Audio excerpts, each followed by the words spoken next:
Hello guys, once again welcome back to my channel. मैं अनुष्का फिर से हाजिर हूँ एक नई वीडियो के साथ। आज के वीडियो में हम कवर करने वाले हैं poem dejection and ode by S T. Coleridge. Guys, अभी तक आपने चैनल को सब्सक्राइब नहीं किया तो प्लीज़ चैनल को सब्सक्राइब कीजिए और बेल आइकन को प्रेस कीजिए ताकि फ्यूचर नोटिफिकेशन आप तक पहुँचते रहें। साथ ही साथ आप वीडियो के डिस्क्रिप्शन में दिए हुए टेलीग्राम चैनल के लिंक को भी ज्वाइन कर सकते हैं। उसमें वीडियो से रिलेटेड आपके जो भी नोट्स होते हैं वो पीडीएफ फॉर्म में प्रोवाइडेड होते हैं। फटाफट शुरू करते हैं आज की वीडियो को। सबसे पहले बात करते हैं इस पोएम के इंट्रोडक्शन की। और ये पोएम जो है ये लिखी गई थी 1802 में in the form of later on 14 अप्रैल। ये एक लेटर के फॉर्म में लिखी गई थी कब? 14 अप्रैल 1802। Poem was written to Sarah Hutchinson and describes his feelings for her. ये जो है पोयम ये एक लेटर के फॉर्म में लिखी गई है एस.टी. कॉलरिज के द्वारा ही। किसके लिए? सारा हचिंसन, जो कि इनकी वाइफ नहीं होती, बट वो अपनी फीलिंग्स को एक्सप्रेस करने के लिए उसके लिए एक लेटर लिखते हैं। It's a deeply personal and autobiographical poem which depicts his mental state at that time. ये बहुत ही पर्सनल और एक उनकी ऑटोबायोग्राफिकल पोएम है जो कि उनकी मेंटल स्टेट को दिखाती है उस टाइम पर कि उनकी क्या मेंटल स्टेट थी। हिज इनर स्टेट इज फेंट एंड अनहैप्पी। अंदर से वो बहुत ही ज़्यादा उदास और नाखुश होते हैं। He sees but can't feel. वो देख सकते हैं बट वो फील नहीं कर। बस शुरू करते हैं अब इस पोएम की समरी को stanza wise. First stanza, he was in a rejected mood. यानी जब पोइट जो है इस पोएम को लिखता है, यानी एस.टी. कॉलरिज जब इस पोएम को लिखते हैं वो एक की बहुत ही ज़्यादा रिजेक्टेड मूड में होते हैं। Feels like poet with in him is dead. उन्हें ऐसा लगता है उनके अंदर का जो पोइट है वो मर चुका है। He wants a storm to come like in past had been a source of inspiration and talent in him as poet. वो चाहते हैं कि पास्ट की तरह, जैसे पास्ट में एक स्टॉर्म आता है, एक तूफान आता है और उस स्टॉर्म से उन्हें एक इंस्पिरेशन मिलती है, उनका जो टैलेंट है वो मिलता है एक पोइट के तौर पे। फिर से ऐसा कुछ हो ताकि वापस उन्हें वो क्रिएटिविटी, वापस वो इंस्पिरेशन मिल सके एज अ पोइट काम करने की। He wants to come out of his numbness and inactive mind and wants his imaginative power back. वो चाहते हैं कि उनकी जो नम्बनेस है और जो उनका इनएक्टिव माइंड है और उनकी जो इमेजिनेटिव पावर है वो उन्हें वापस मिल जाए। अब आता है इसका second stanza, upset lost his imaginative power and dejected love. इसमें भी यही बताया जा रहा है कि जो पोइट है वो बहुत ही ज़्यादा अपसेट है क्योंकि वो अपनी इमेजिनेटिव पावर को छोड़ चुके हैं, मीन्स खो दिया उन्होंने अपनी इमेजिनेटिव पावर, और वो एक डिजेक्टेड लवर भी हैं।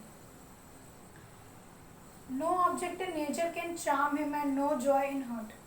कोई भी नेचुरल चीज़, कोई भी नेचर से रिलेटेड चीज़ जो है वो उन्हें चार्म नहीं कर रही है, उन्हें खुशी नहीं दे रही है और उनके दिल में कोई खुशी नहीं है।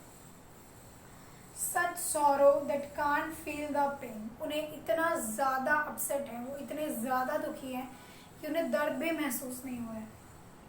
Can't imagine, can't feel nature in darkness and his sadness making him more inactive। यानी कि ना ही वो इमेजिन कर पा रहे हैं, ना ही कुछ ढंग से फील कर पा रहे हैं, जिसकी वजह से वो ओवरऑल डार्कनेस यानी अंधेरे में जाते जा रहे हैं।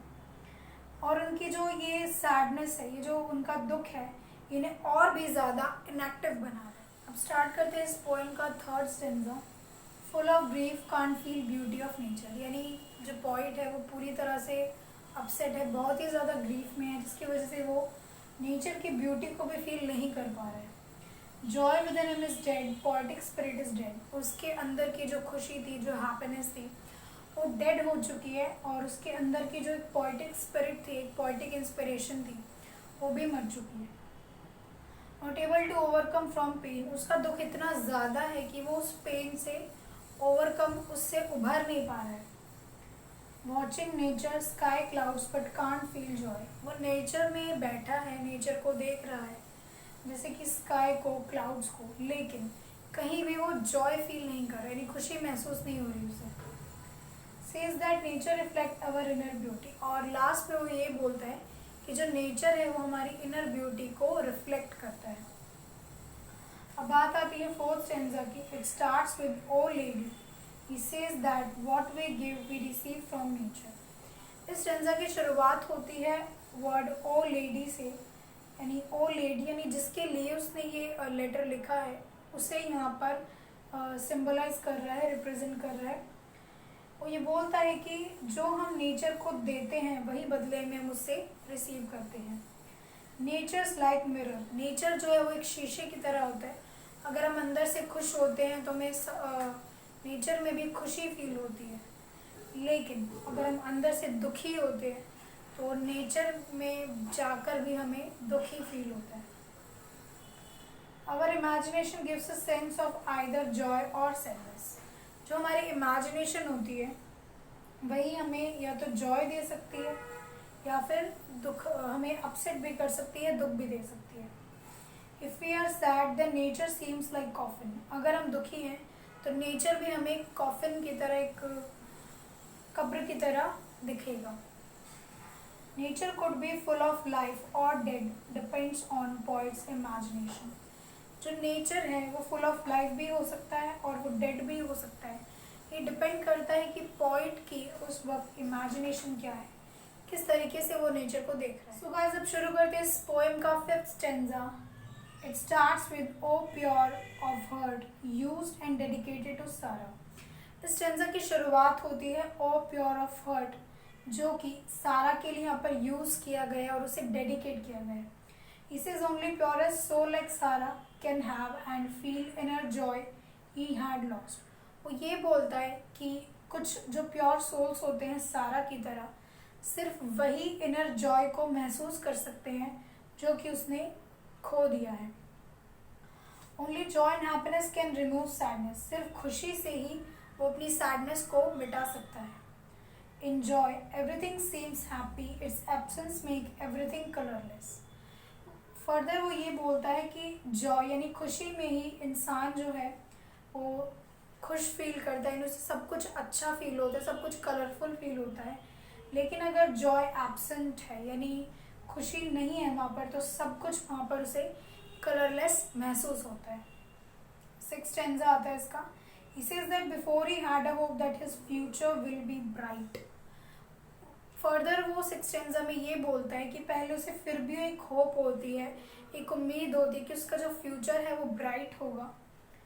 ही mourn for the loss of his powers of imagination, और वो अपनी पावर ऑफ इमेजिनेशन को खो देता है, अपनी पोएटिक स्पिरिट को खो देता है। उस बात का उसे बहुत ही ज़्यादा अफसोस है, शोक मनाता है वो। Before life was hard but full of Joy. पहले जब उसके पास उसकी पोएटिक पावर थी, पोएटिक स्पिरिट थी, यानी पावर ऑफ इमेजिनेशन थी उसके पास, तब जो लाइफ थी वो हार्ड थी लेकिन खुशियों से यानी जॉय से भरी हुई। अब बात करते हैं इसके स्टेंजा नंबर 7 की। All hopes are shattered now, यानी उसकी जितनी भी होप्स थी वो सारी शैटर हो चुकी है क्योंकि उसने अपनी पोएटिक स्पिरिट को खो दिया है। He wants to come out from his sadness, वो अपनी सैडनेस से बाहर निकलना चाहता है, लेकिन viper thoughts surrounded him like poisonous thoughts which have overpowered his mind. लेकिन उसके माइंड में सिर्फ वही थॉट्स चल रहे हैं, चारों तरफ से उन थॉट्स ने उसके माइंड को एक तरीके से घेर लिया है, उन पॉइजनस थॉट्स ने, जिनसे वो ओवरपावर नहीं कर पा रहा है। He looks outside storm and says that it's playing a wild music as air is coming from forests and grass, such sound is coming. अब क्या है, वो बाहर के स्टॉर्म को ऑब्जर्व करता है जहाँ से हवा से म्यूज़िक की आवाज़ आ रही है।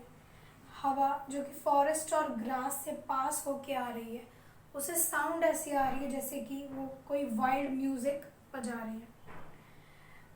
Give example of a child like if he got stuck in a storm then calls his mother is a dejected love.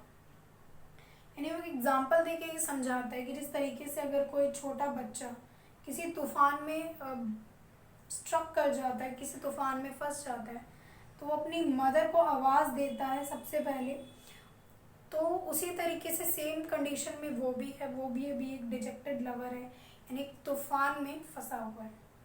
अब आता है इसका 8th stanza. He wishes for सारा टू स्टे हैप्पी ऑलवेज, वो सारा के लिए विश करता है कि वो हमेशा खुश रहे। He says that she is dear lady, purest friend and his love, and it's midnight but he is still awake. वो सारा के बारे में बताते हैं कि वो एक बहुत ही अच्छी लेडी है, प्योरेस्ट फ्रेंड, उसकी बहुत अच्छी फ्रेंड है, और साथ ही साथ हिज लव, वो उससे प्यार भी करता है, तो उसके लिए सारी खुशियाँ मांगता है कि वो हमेशा जो है खुश रहे। एंड ये मिडनाइट का टाइम हो चुका है बट स्टिल वो अवेक है, अभी भी जाग रहा है। Wish is peaceful sleep for her, और वो सारा के लिए पीसफुल स्लीप विश करता है कि उसे अच्छे से नींद आए, शांति से। He may have all what she wants, और उसे सब कुछ वो मिले जो वो चाहती है। अब बात करते हैं इस पोएम के थीम्स की। फर्स्ट है despair and emotional numbness, second is Joy and imagination, third is humanities relationship with nature, and last is heartbreak and longings. इसकी राइमिंग स्कीम की अगर हम बात करें तो कुछ पैराग्राफ्स की आती है A B B A, and कुछ पैराग्राफ्स की इसमें आती है ए बी, और इसके नोट्स जो हैं वो आपको टेलीग्राम चैनल पे मिल जाएंगे, और टेलीग्राम चैनल का लिंक आपको वीडियो के डिस्क्रिप्शन में ही मिल जाएगा। सो गाइस, इसी के साथ ये पोएम यहाँ पर कंप्लीट होती है। आई होप आपको ये पोएम समझ में आई होगी। अगर वीडियो अच्छा लगा तो चैनल को सब्सक्राइब, लाइक एंड शेयर ज़रूर करें। मिलते हैं नेक्स्ट वीडियो में एक नए टॉपिक के साथ। तब तक के लिए keep smiling, keep learning, keep growing, never stop learning because life never stop teaching. Thanks for watching.